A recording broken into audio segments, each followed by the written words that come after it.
Assalamualaikum warahmatullahi wabarakatuh. Waalaikumsalam warahmatullahi wabarakatuh. Alhamdulillahilladzi ja'ala ramadhana syahras siyama lil mu'minin. Wassalatu wassalamu ala asyrafil anbiya'i wal mursalin sayyidina wa maulana Muhammadin wa ala alihi wa ashabihil mujahidin at-tahirin, amma ba'du. Ma'asyiral muslimin rahimakumullah. Dari jumlah 12 bulan yang ada dalam agama kita, yang dihitung sejak Muharram sampai dengan bulan Zulqa'dah, maka Ramadan mendapat gelar Sayyidus Syuhur. Sayyidus Syuhur artinya raja, penghulu atau tuan dari seluruh bulan. Apa sebabnya maka Ramadan ini dinamakan Sayyidus Syuhur? Sebab yang pertama, Ramadan dipilih oleh Allah menjadi bulan tempat di mana pertama kali diturunkan ayat-ayat suci Al-Quranul Karim.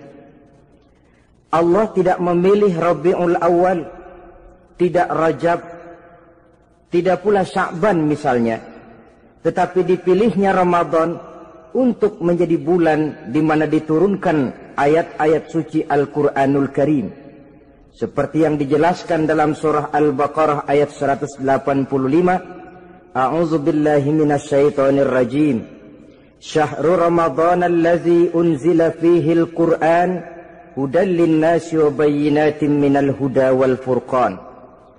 Bulan Ramadan, bulan di mana diturunkan di dalamnya Al-Qur'anul Karim yang merupakan petunjuk dan jalan menuju petunjuk bagi orang-orang yang beriman. Oleh sebab itu, salah satu bentuk ibadah yang sangat dianjurkan di bulan Ramadan diantaranya ialah memperbanyak membaca ayat-ayat suci Al-Quranul Karim. Yang kedua, Ramadan disebut Sayyidus Syuhur karena di dalamnya ada satu malam yang bobotnya khairun min alfi syahr. Satu malam tetapi lebih baik daripada 1000 bulan. Itu dinamakan dengan Lailatul Qadar. 1000 bulan kira-kira 83 tahun. Nilai ibadah di malam itu lebih baik daripada nilai ibadah 83 tahun. Padahal umur orang sekarang kan jarang yang sampai 83 tahun. Bagaimana ini harus kita pahami? Ma'asyiral muslimin, sejak kita akil balik sampai kepada usia kita yang sekarang ini, kalau kita mau jujur bercermin, rasanya kita harus mengakui banyak dosa dan kesalahan yang pernah kita kerjakan. Kalau kita berbuat dosa selama 40 tahun, kemudian kita bertaubat 20 tahun lamanya, kalau menurut rumus dagang, ini kan belum tertutup. Dosa 40 tahun ditebus dengan taubat 20 tahun.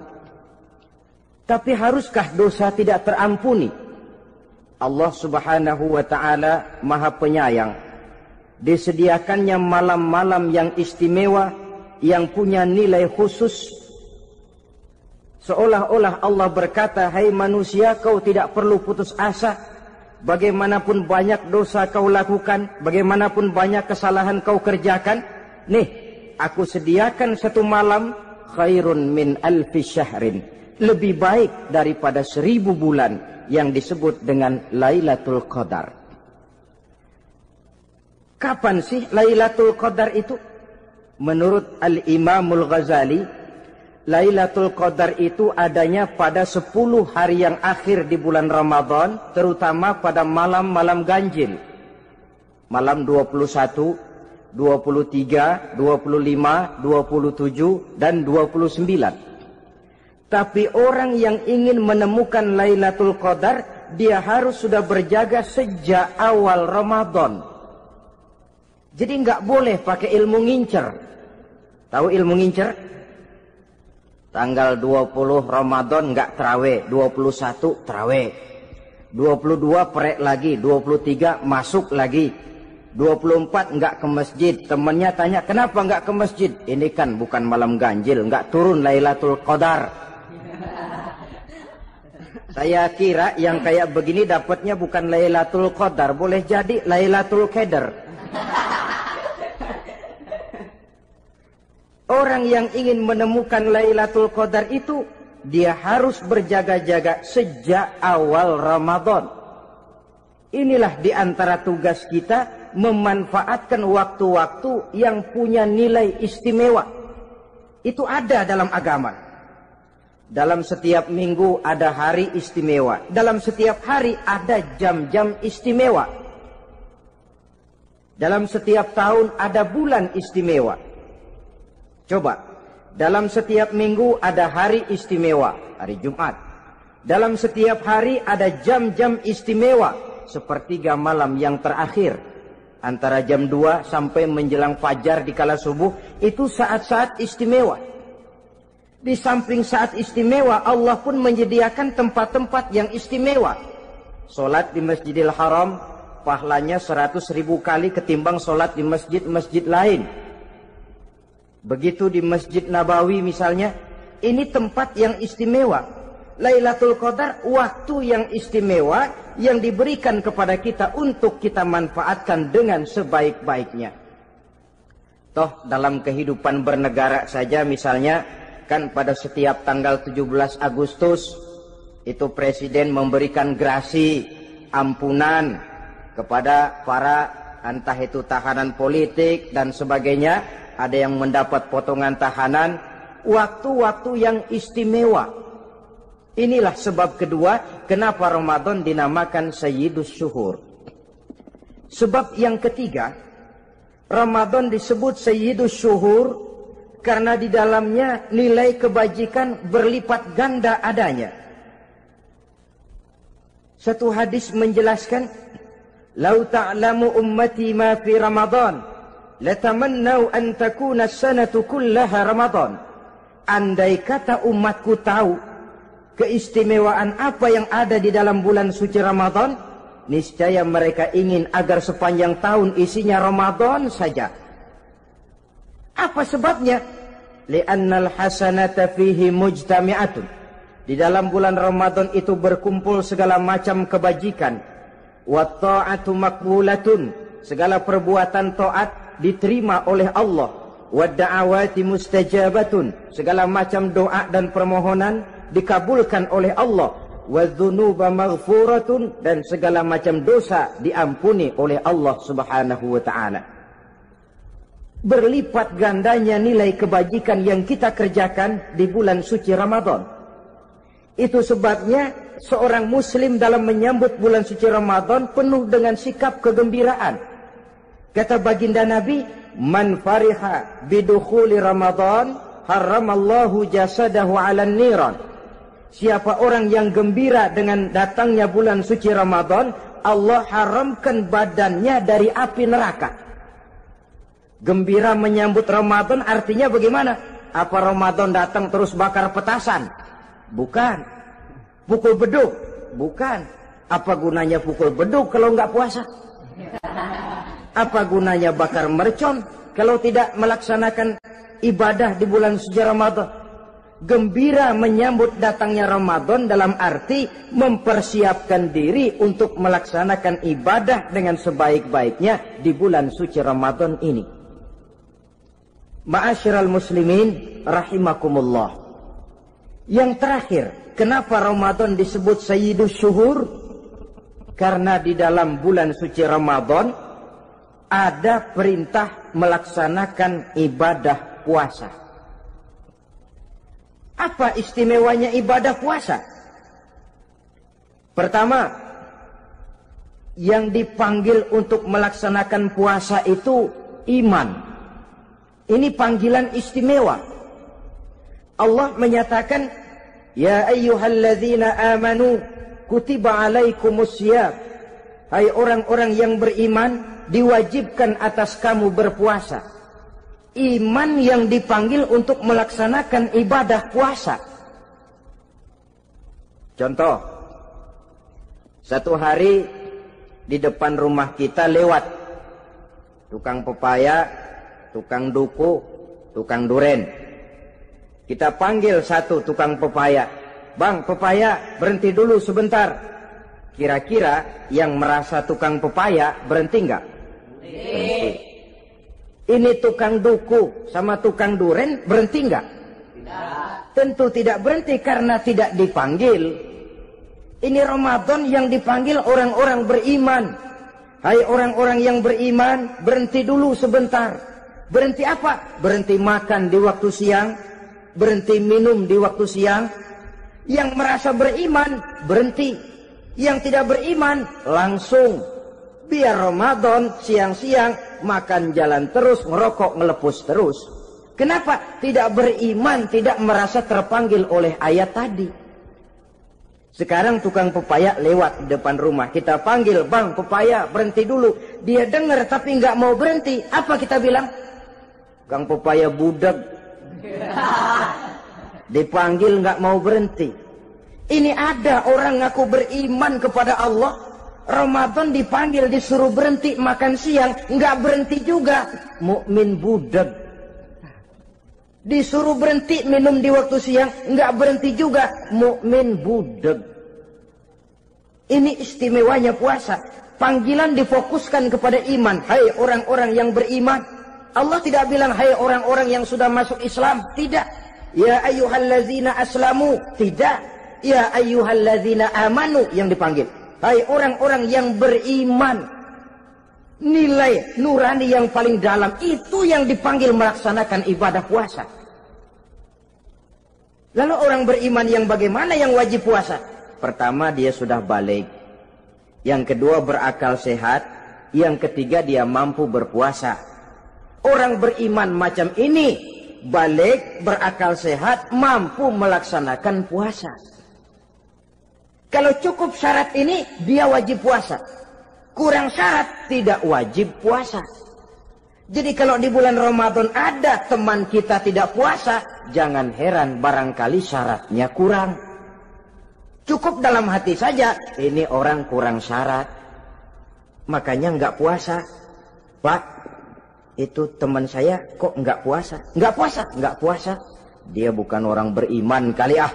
Orang yang tidak beriman itu tidak wajib puasa. Beriman kok pak? Iman. Tapi nggak puasa. Nggak puasa. Belum balik kali ah. Belum balik. Cuma badan doang gede. Bongsor kali itu. Belum balik. Sudah kok pak, sudah balik. Sudah balik, sudah. Tapi nggak puasa. Enggak. Gila kali dia ah. Gila kali sebab orang yang tidak berakal itu tidak wajib puasa. Waras pak dia tidak gila. Tidak gila. Tidak. Barangkali dia tidak mampu melaksanakan puasa karena terkena uzur syar'i. Ini keistimewaan puasa yang pertama yang dipanggil melaksanakannya iman. Keistimewaan yang kedua, oleh karena yang dipanggil iman, maka puasa dinamakan ibadah sirriyah. Ibadah rahasia. Kalau kita sembahyang, orang lihat kan? Lihat enggak? Lihat. Kita bayar zakat, orang tahu. Kita pergi haji, apalagi pergi haji, sekampung nganterin. Tapi kita puasa atau tidak puasa, yang tahu kan cuma kita dan Allah saja. Pura-pura sedekah, nggak bisa. Pura-pura sholat, ketahuan. Gerakannya mesti canggung. Pura-pura pergi haji, kemana perginya? Tapi pura-pura puasa, gampang. Namanya ibadah sirriyah. Bulan puasa, jam 8 pagi, makan. Keluar rumah, bibir lap yang kering. Jalan lemesin dikit. Ada angin, belaga miring. Temennya tanya, lu lemes amat, gue lagi puasa nih. Orang lain bisa dibohongi. Sebab puasa memang merupakan ibadah sirriyah yang tahu cuma kita dan Allah saja. Karena dia ibadah rahasia, puasa ini sulit terkena penyakit riya. Ibadah yang lain karena kelihatan orang, gampang kena penyakit riya, to show only. Sholat karena kelihatan orang, gampang kena penyakit riya. Karena saya jadi imam, misalnya di belakang saya lihat ada mertua, wah saya bikinlah sembahyang saya mantap-mantap, pakai serban, pakai siwak, bahasanya saya paseh-pasehin kayak orang 16 tahun di Mekah. Wah, ufolli warwal maghribi salasa raka'atin Allahu Akbar. Surahnya saya cari yang panjang-panjang, paling pendek sabbihis sama wadduha. Akibat apa itu? Riya, di belakang ada calon mertua. Tapi kalau sholat sendirian dalam kamar, boro-boro pakai serban dan siwak, kadang-kadang kaos kutang saja cukup. Surahnya jangan sabbih sampai wadduha, langganannya inna a'toinakal kautsar sama qul huwallahu ahad. Karena sholat terlihat orang, mudah kena penyakit riya. Sedekah pun begitu. Mulanya niatnya cuma mau sedekah 5.000, karena ada orang yang disedekahani naik 10.000, yang 5.000 sudah karena orang. Jadi ibadah yang lain itu mudah terkena riya, tapi juga mudah dinilai orang. Kita bisa saja bilang, itu orang sholatnya khusyuk ya. Kenapa? Kelihatan dari gerakannya. Itu orang hajinya mabrur ya. Kenapa? Kelihatan dari tingkah lakunya setelah pulang haji. Itu orang sedekahnya berani ya. Kenapa? Ketahuan dari jumlahnya. Ibadah yang lain bisa dinilai, tapi puasa nggak bisa dinilai. Itu orang puasanya mantap bener ya. Kenapa? Beludah melulu. Itu bukan ukuran. Itulah sebabnya dia dinamakan ibadah sirriyah, ibadah yang abstrak, yang tahu cuma si pelaksana dan Allah saja. Ini keistimewaan puasa yang kedua. Yang ketiga, saudara-saudara, kalau ibadah-ibadah yang lain, ganjaran pahalanya itu dijelaskan oleh Allah. Sedekah kalau ikhlas pahalanya begini. Haji kalau mabrur pahalanya ini. Sembahyang berjamaah pahalanya ini.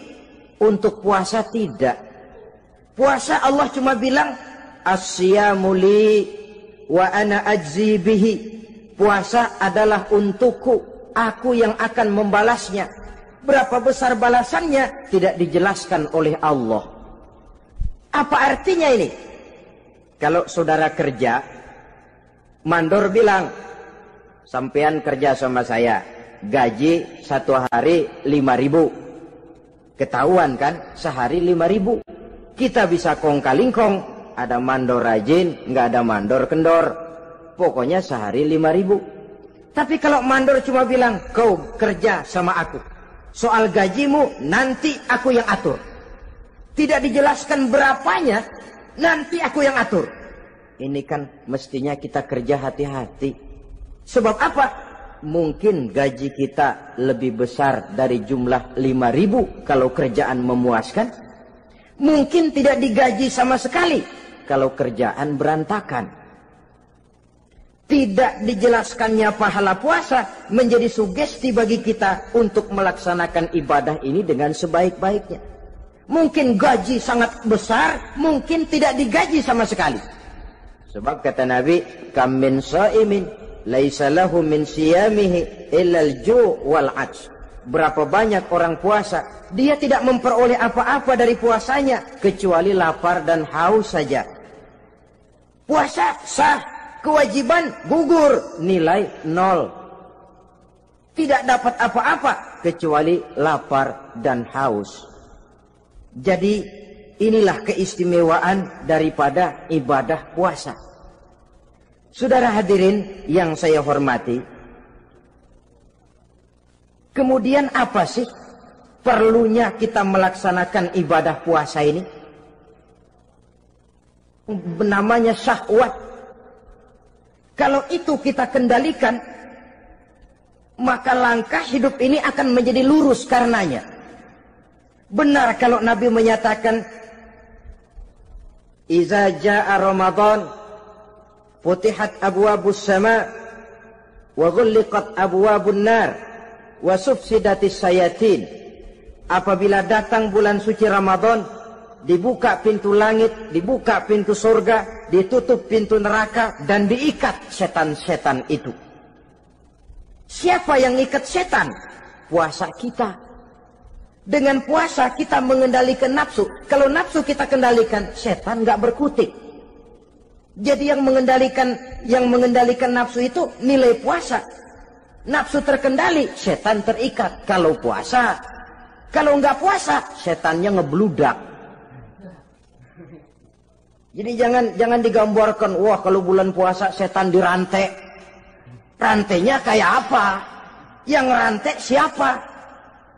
Arti setan diikat di sini ialah nafsu dikendalikan. Dengan apa? Mengatur makan dan minum. Puasa kan sebenarnya logikanya mengatur perpindahan waktu makan dan minum saja. Apabila perut besar ini teratur demikian rupa, syahwat tidak menggelegak, dia terkendali.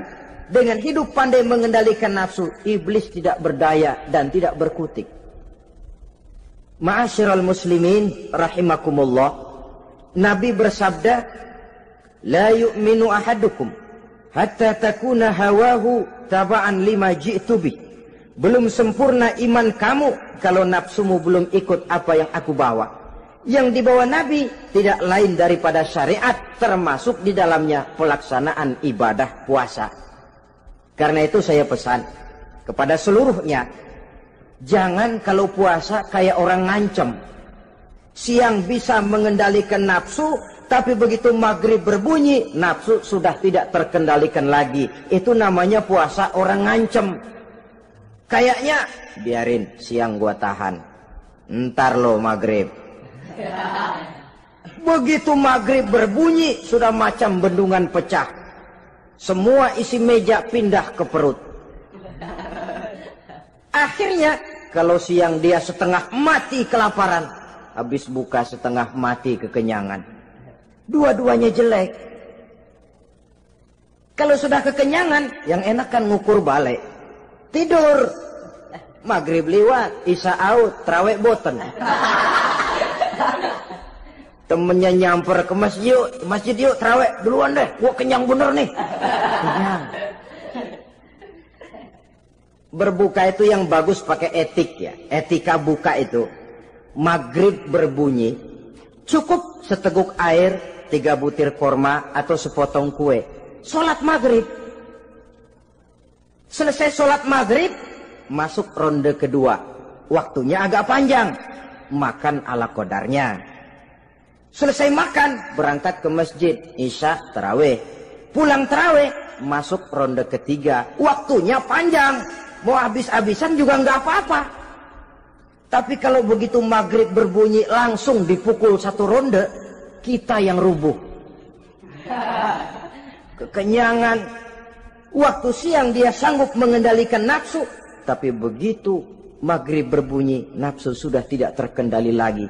Asar pengaruh puasa tidak akan membekas dalam jiwanya. Siang jelas puasa, nggak boleh ngerokok. Begitu maghrib sampai imsak kayak lokomotif, kelebul nggak berhenti-berhenti. Tidak lagi sanggup mengendalikan diri, mumpung boleh katanya.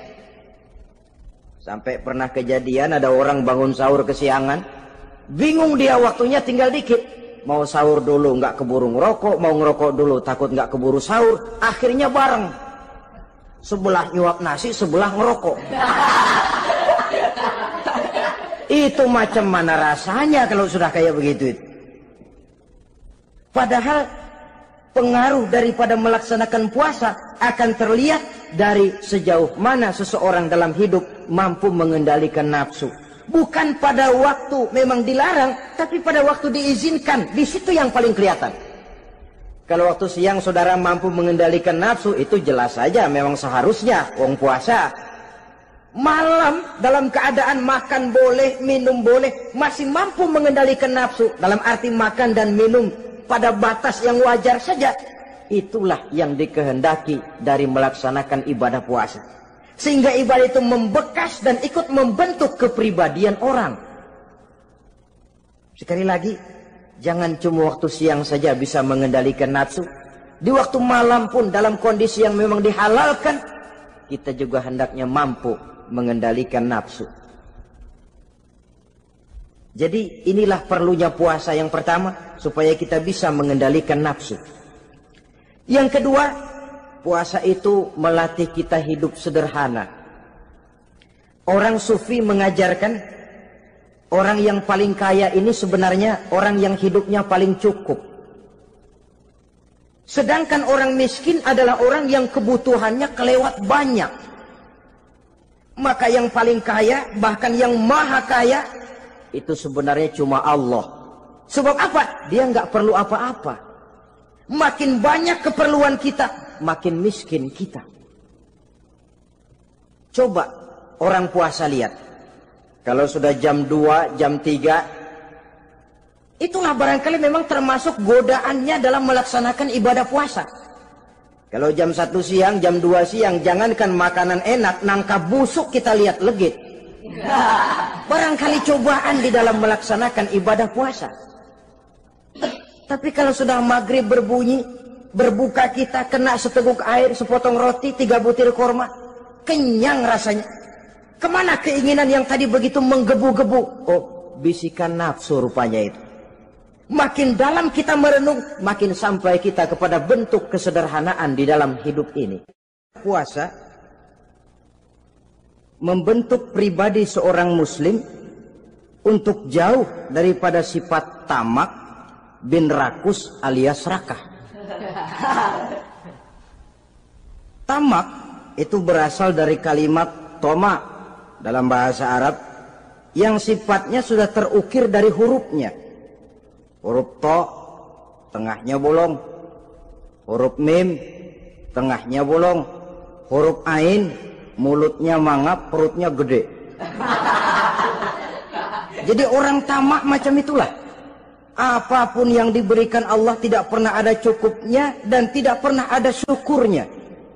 Sehingga Nabi menjelaskan, lau anna libni Adam wadiyani min zahabin labtagha lahuma thalisan wala yamla'u jawfa ibna Adam illa turab. Andai kata manusia mempunyai 2 buah ladang yang seluruhnya emas, tidak usah kepalang tanggung, ladang emas, 2 ladang semuanya ladang emas, dia tidak akan puas, dia akan mencari lagi ladang yang ketiga. Wala yamla'u jawfa ibna Adam illa turab. Mulut manusia ini memang tidak akan pernah penuh kecuali kalau sudah diisi dengan tanah. Kapan diisi dengan tanah? Kalau sudah menghadap ke arah kiblat di liang lahat, nah itu baru mulut udah nggak ngerawil, diam, tenang, kalem, diisi dengan tanah. Dengan demikian kita lihat bahwa puasa makin kita hayati, makin dekat kita kepada kesederhanaan di dalam kehidupan ini. Islam tidak melarang orang untuk kaya, untuk punya harta. Yang dilarang ialah sifat rakus, serakah, dan tamak. Karena ini akan membuat orang melakukan segala macam cara, ingkar kepada nikmat Allah, tidak pandai bersyukur, pandangan matanya selalu diarahkan ke atas. Dikala hidupnya sudah serba cukup, dia masih merasa kurang. Sebab itu dia selalu kurang.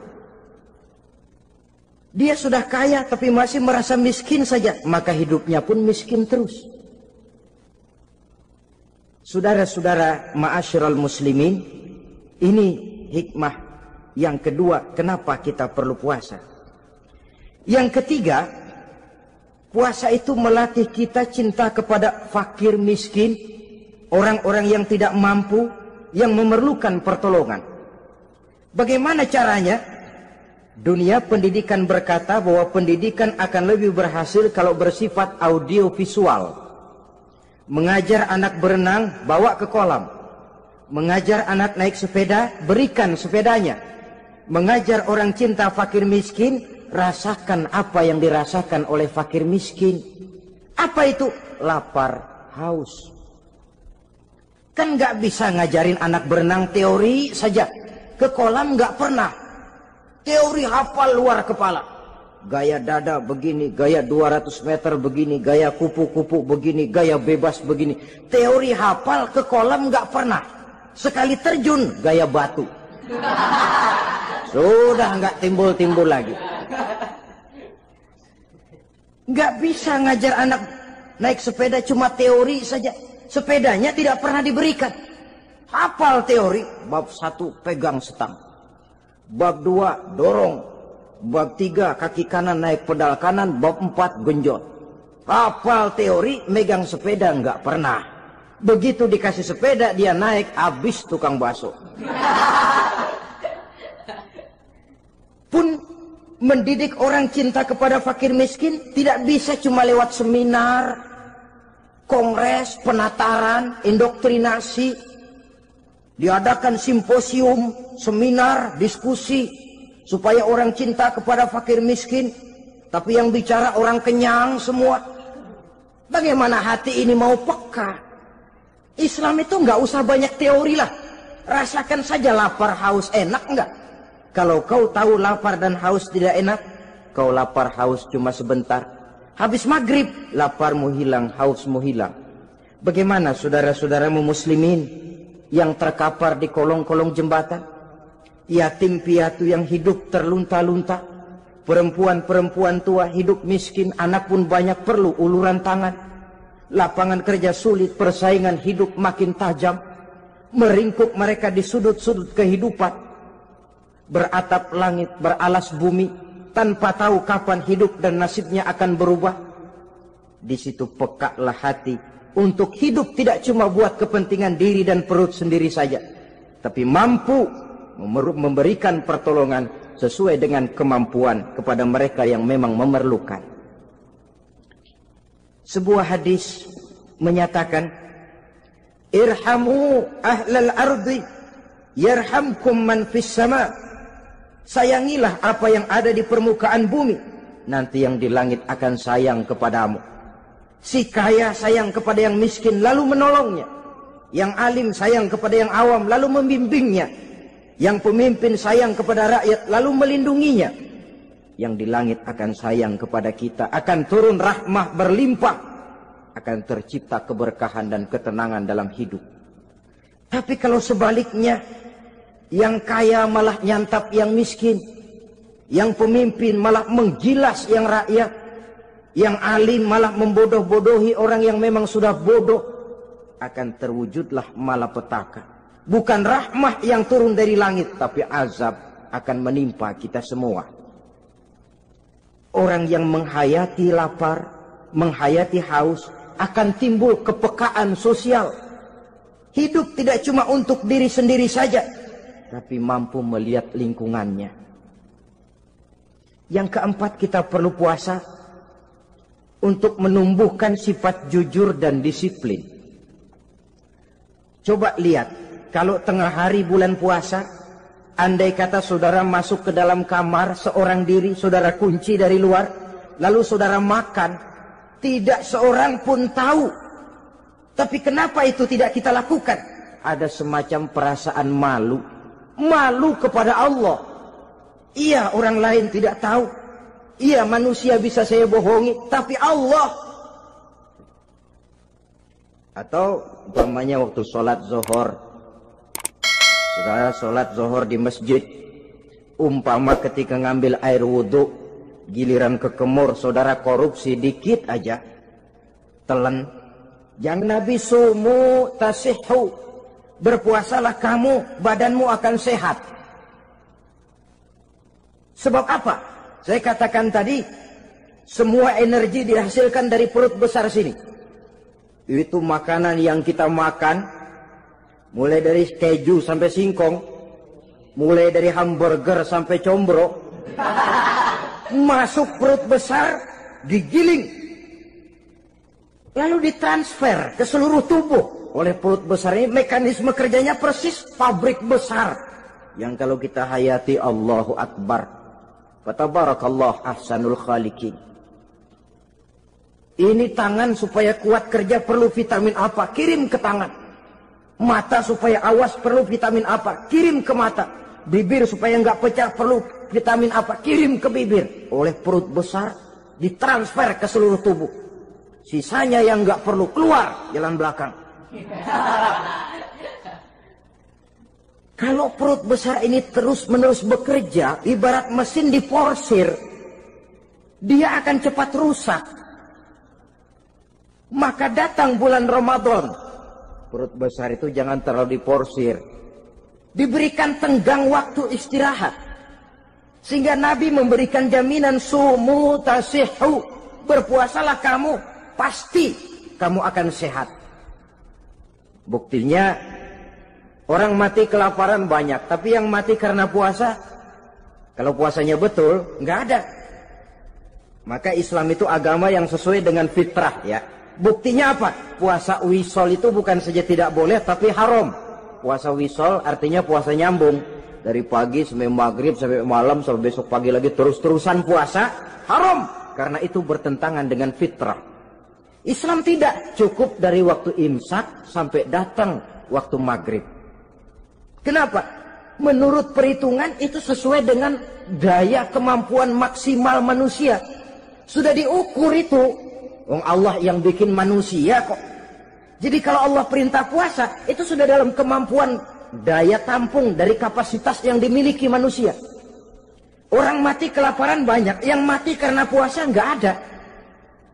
Belum pernah saya dengar ada warta berita, sari berita-berita penting dalam siaran ini, gara-gara bulan puasa orang Islam pada mati. Nggak ada. Yang mati kelaparan banyak, tapi yang mati karena puasa tidak ada. Nabi menjamin sumu tasihhu. Berpuasalah kamu, pasti badanmu akan sehat. Ma'asyiral muslimin, kalau sudah tahu kita apa perlunya kita berpuasa, pembicaraan akan saya lanjutkan bagaimana seharusnya kita puasa. Puasa yang ideal itu yang bagaimana? Al-Imamul Ghazali menjelaskan, orang yang puasa itu ada 3 macam. Pertama, saumul awam. Puasanya orang kebanyakan. Orang macam ini merasa sudah puasa asal tidak makan, tidak minum. Puasa sudah. Pokoknya tidak makan, tidak minum, itulah puasa. Ini puasanya orang awam. Matanya tidak pernah puasa, kupingnya tidak puasa, kakinya tidak puasa, tangannya tidak puasa. Ini puasa orang awam, kebanyakan. Hasilnya tidak mustahil seperti yang dikatakan Nabi tadi. Berapa banyak orang puasa tidak mendapat apa-apa dari puasanya kecuali lapar dan haus. Puasa sah, kewajiban gugur, nilai 0. Kan rugi ibadah semacam itu. Sebab jangan lupa, yang membatalkan itu kan 2. Ada yang membatalkan pahala puasa, ada yang membatalkan puasa. Bedanya apa? Kalau puasa batal, pahala jelas batal. Tapi kalau pahala yang batal, puasanya mungkin sah. Kewajibannya gugur, tapi pahala tidak ada. Kalau yang membatalkan puasa sih umumnya kita bisa jaga itu. Sebab apa? Masalahnya konkret, kelihatan. Apa yang membatalkan puasa? Misalnya makan dan minum yang disengaja walaupun sedikit. Batal. Sedikit tapi sengaja tidak mengenyangkan, batal. Mamanya pentol korek yang kecil itu. Sengaja telan waktu puasa, batal. Kan sedikit pak, nggak kenyang kok. Sengaja. Sengaja itu yang bikin batal. Tapi kalau tidak sengaja seperti lupa, itu tidak batal. Misalnya hari pertama puasa, habis sembahyang subuh tidur, bangun jam 8, lupa kebiasaan, langsung aja nyerbu ke dapur. Dapat sepiring setengah, ingat. Astagfirullah, lagi puasa, betul.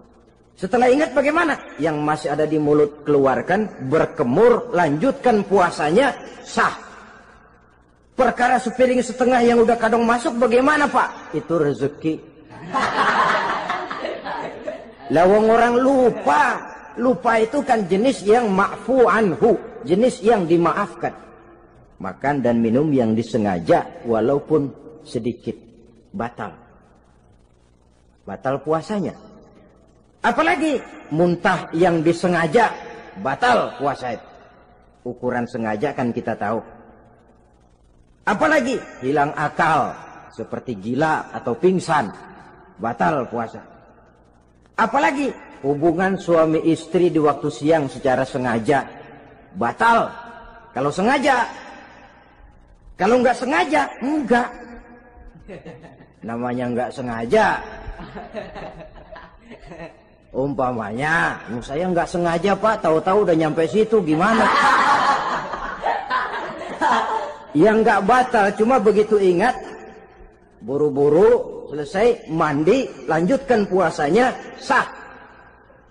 Jangan begitu ingat sih, ingat Pak puasa, cuman tanggung. Nah, ini tanggung ini yang bikin jadi batal. Dan jangan lupa, orang yang membatalkan puasa karena hubungan suami istri, dendanya paling berat. Seorang sahabat pernah lapor, halaktu ya Rasulullah, ya Rasul, celaka saya. Ma ahlaka, apa yang bikin kamu celaka? Saya lagi puasa Ramadan ya Rasulullah, saya nggak tahan. Lalu saya nyelonong sama istri saya, pengantin baru ini rupanya. Nyelonong bagaimana? Ya nyelonong.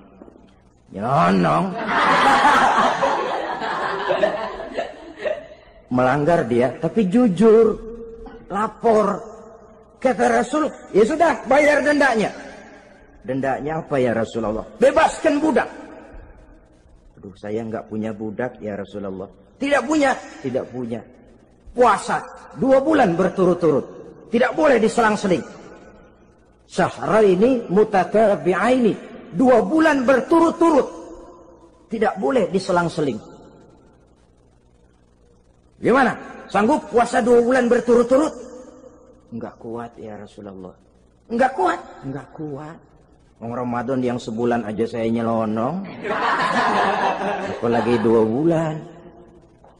Kalau kau tidak kuat juga, beri makan 60 fakir miskin. 1 orang 1 mod. Ya Rasulullah. Apalagi? Jangan memberi makan 60 fakir miskin. Istri saya di rumah sehari masak, 3 hari libur. Saya orang susah ya Rasulullah. Saya pikir lagian ya orang kebangetan juga. Sudah melarat sama larangan berani.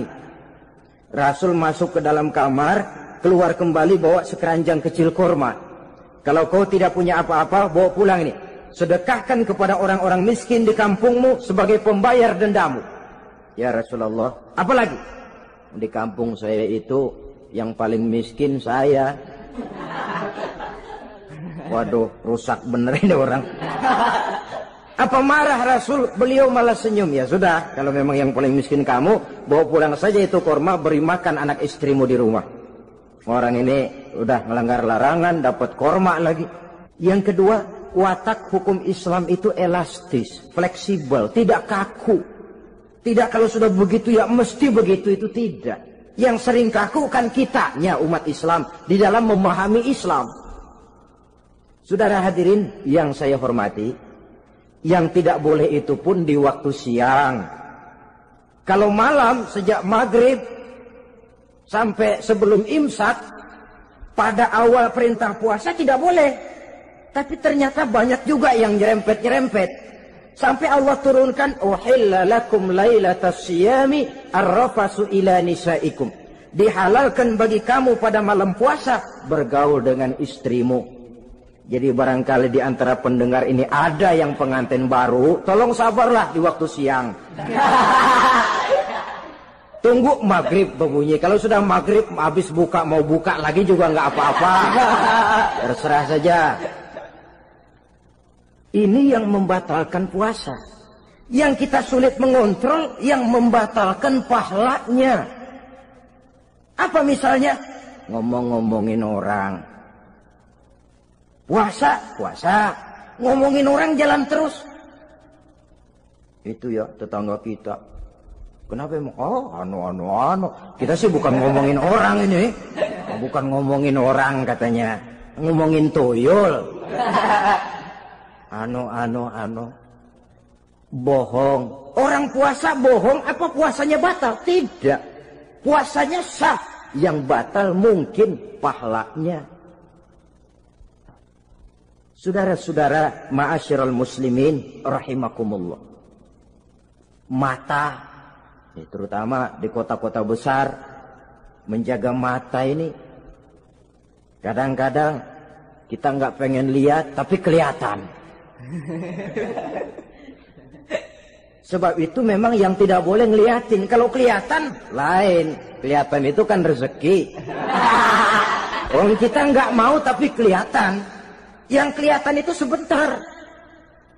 Kata Imam Ali, nazaratul ula laka wa tsaniyatu alaika. Pandangan pertama untukmu, yang kedua atasmu. Jadi begitu kelihatan, ya sudah. Jangan kelihatan tapi manteng aja nggak mau. Ya ini mantengnya ini yang jadi urusan. Saudara hadirin yang saya hormati, dengan kata lain, berusahalah kita untuk puasa zahir batin. Itu yang pertama tadi. Puasa tingkatnya orang saumul awam disebut. Tingkat yang kedua, saumul khawas. Puasanya orang khusus. Bagaimana ini? Di samping tidak makan dan tidak minum, panca inderanya sudah ikut puasa. Matanya puasa. Kupingnya puasa.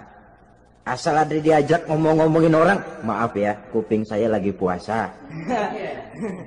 Kakinya puasa, diajak jalan ke tempat yang tidak baik, dia bilang, maaf saja, kaki saya lagi puasa. Diajak nyolong, maaf, tangan saya lagi puasa. Tidak cuma sekedar tidak makan dan tidak minum, panca inderanya sudah ikut puasa. Sekurang-kurangnya, seperti inilah puasa kita. Zahir, batin. Nah, yang tertinggi disebut saumu khawasil khawas. Puasa orang khusus yang lebih khusus lagi. Ini sudah the first class ini. Puasanya orang VIP. Bagaimana puasanya orang ini? Di samping tidak makan dan tidak minum, puasa panca inderanya, hatinya juga sudah ikut puasa dari seluruh keinginan yang selain Allah. Wah, ini kelas tinggi. Orang yang puasa macam ini, andai kata jam 3 sore dia berpikir, ntar sore buka pakai apa ya? Dia menganggap batal pahalanya. Kenapa? Masih mikirin makanan. Kalau kita kan bukan cuma mikirin, ngancem. Waduh, jam 5 di meja udah berderek es kopior, kelapa muda, cendol. Apa yang mau diminum lebih dulu? Tingkat yang tertinggi ini, hatinya juga puasa dari semua keinginan yang selain Allah.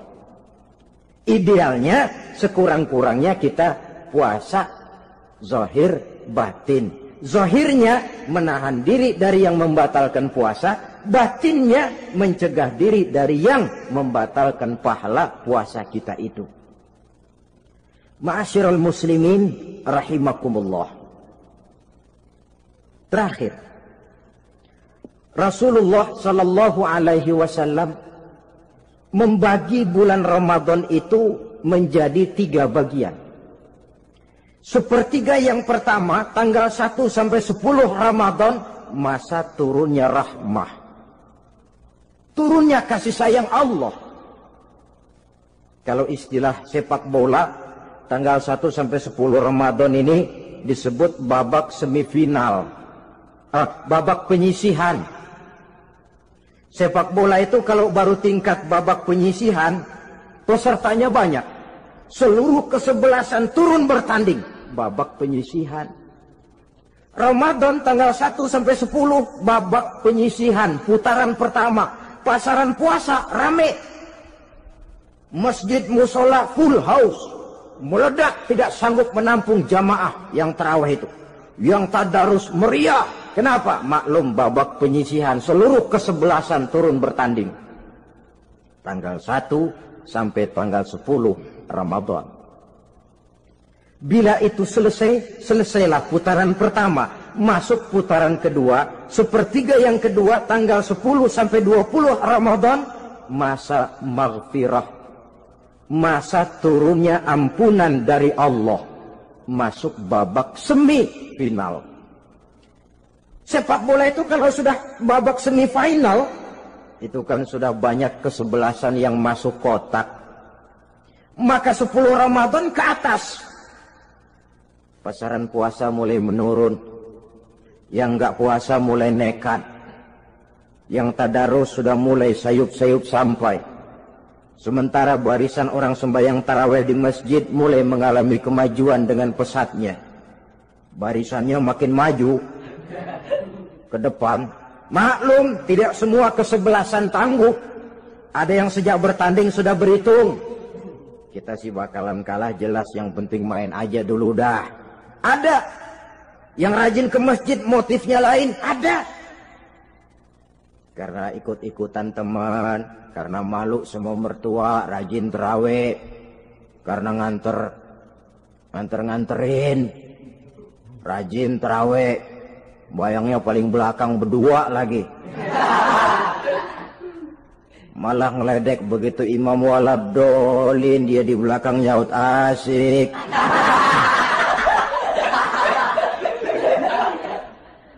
Yang kayak begini ini sudah nggak bakal tahan lama.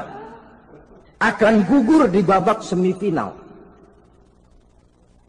Puncaknya, putaran terakhir, tanggal 20 sampai akhir Ramadan, masa itkun minan nar, masa pembebasan dari api neraka. Masuk babak final. Kalau sudah babak final, ya pesertanya nggak banyak sudah. Ramadan tanggal 20 ke atas babak final. Pesertanya nggak banyak. Sebab apa? 20 Ramadan ke atas pikiran orang sudah bercabang itu. Yang punya kampung sudah siap-siap mau pulang mudik. Lebaran di buah kampung. Puasa ke enggak, yang penting pokoknya lebaran. Yang pegawai negeri gajinya kecil, anaknya banyak, palanya ngebet. Yang belum punya sepatu, belum punya baju, macam-macam problem, sehingga konsentrasi ibadah menurun. Padahal Nabi sangat menganjurkan tingkatkan ibadah, la siyama fi ashril awakhir, lebih-lebih pada hari 10 yang akhir, tanggal 20 sampai akhir Ramadan. Di situ dianjurkan memperbanyak ibadah, i'tikaf, tarawih, tadarus Quran, bersedekah, amalan-amalan sunnah yang sangat dianjurkan di bulan suci Ramadan ini. Nah, mereka yang keluar sebagai finalis Ramadan, Allah Subhanahu wa ta'ala berkenan memberikan piagam penghargaan. Di atas piagam itu tertulis dengan nyata, ghufira lahu ma taqaddama min zambihi. Pemegang piagam ini dinyatakan keluar sebagai finalis Ramadan. Kepadanya diberikan penghargaan dengan jaminan ampun terhadap seluruh dosa yang pernah dia kerjakan. Sehingga dia keluar Ramadan, masuk 1 Syawal, seperti bayi baru dilahirkan oleh ibunya. Bersih tanpa dosa, karena sudah dibersihkan oleh ibadah Ramadan. Sehingga masuk Syawal, dia rayakan Idul Fitri, dia pantas mengucapkan minal aidin wal faizin. Minal aidin artinya, semoga kita termasuk orang yang kembali. Kembali kemana? Kembali kepada fitrah. Seperti bayi baru dilahirkan oleh ibunya. Tidak punya dosa kepada Allah, karena sudah dibersihkan oleh ibadah Ramadan. Ini orang yang finalis. Puasanya betul, tarawihnya betul, pantas mengucapkan minal aidin. Dan kalau tarawih cuma 2 malam, puasa 3 hari. Lebaran paling rajin, mas minal aidin ya, minal aidin. Nggak tahu diri lu. Minal aidin dari mana? Saudara hadirin, dosa kepada Allah bersih oleh ibadah Ramadan. Tinggal dosa kepada sesama manusia, berhalal bihalal di hari raya Idul Fitri. Nah, inilah pembicaraan kita pada pertemuan kali ini, dengan harapan mudah-mudahan ibadah kita diterima Allah, kita keluar sebagai finalis yang pada akhirnya masuk ke dalam kelompok minal aidin wal faizin, orang yang kembali suci kepada fitrah dan orang yang beruntung. Dengan semangat inilah kita rayakan Idul Fitri, hari raya kembali kepada fitrah. Terima kasih banyak atas segala perhatian. Mohon maaf atas segala kekurangan. Usikum wa nafsi bitaqwallah. Wassalamualaikum warahmatullahi wabarakatuh.